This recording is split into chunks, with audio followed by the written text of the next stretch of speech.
આજથી અયોધ્યામાં બીજો પ્રાણ પ્રતિષ્ઠા સમારોહની શરૂઆત થશે। આ બીજા પ્રાણ પ્રતિષ્ઠા સમારોહનો કાર્યક્રમ આગામી 3 દિવસ સુધી ચાલશે। જુઓ સમગ્ર અહેવાલ। શ્રી રામ જન્મભૂમિમાં આજે સવારે 6:30 કલાકથી બીજા પ્રાણ પ્રતિષ્ઠા સમારોહની શરૂઆત થઈ હતી। 3 દિવસ સુધી ચાલનારા આ સમારોહમાં રામ દરબાર, શિવલિંગ, ગણપતિ, હનુમાન, સૂર્ય, ભગવતી અને અન્નપૂર્ણાની સાથે શેષાવતાર મંદિરમાં દેવ વિગ્રહની પ્રાણ પ્રતિષ્ઠા થશે। હાલ રામ મંદિરને રોશનીથી શણગારવામાં આવ્યું છે। ત્રિદિવસીય સમારોહમાં મંગળવાર અને બુધવારે સવારે 6:30 કલાકથી 12 કલાક સુધી પૂજા અનુષ્ઠાન થશે, જેમાં 1978 મંત્રોની સાથે અગ્નિ દેવતાને આહુતિ આપવામાં આવશે, તેમજ રામ રક્ષા સ્ત્રોત, હનુમાન ચાલીસા તથા અન્ય ભક્તિ ભજનોનો પાઠ કરવામાં આવશે। મુખ્ય સમારોહ 5 જૂને થશે, જેમાં રામ દરબાર, શ્રી રામ, સીતા, લક્ષ્મણ અને હનુમાનની પ્રાણ પ્રતિષ્ઠાની સાથે સાથે 7 અન્ય મંદિરોમાં દેવ પ્રતિમાની સ્થાપના થશે।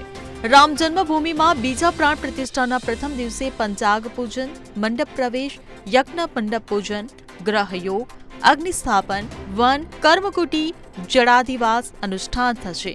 શ્રી રામ જન્મભૂમિ પરિસરમાં રામ દરબાર સહિત તમામ મંદિરમાં સ્થાપિત મૂર્તિઓના શુદ્ધિકરણની પ્રક્રિયાનો આજે સવારથી આરંભ થયો હતો। 5 જૂને થનારો મુખ્ય સમારોહ ઐતિહાસિક હશે। આ દિવસે રામ દરબારની પ્રાણ પ્રતિષ્ઠાની સાથે સાથે 7 અન્ય મંદિરોમાં પણ પ્રાણ પ્રતિષ્ઠા થશે। ઉલ્લેખનીય છે કે 22 જાન્યુઆરી 2024ના રોજ ભગવાન શ્રી રામ બાળક તરીકે સ્થાપવામાં આવ્યા હતા। હવે બીજા પ્રાણ પ્રતિષ્ઠામાં ભગવાન રામને રાજા તરીકે સ્થાપિત કરવામાં આવશે।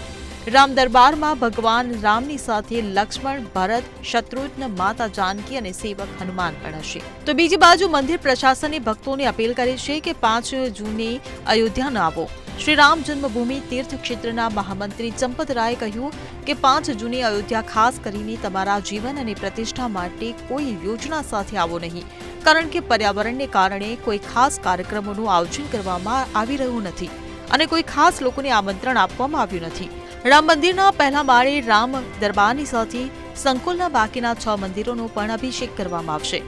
આજથી ધાર્મિક વિધિઓ શરૂ થઈ ગઈ છે। યુપીના સીએમ યોગી આદિત્યનાથ મુખ્ય મહેમાન તરીકે કાર્યક્રમમાં હાજરી આપશે।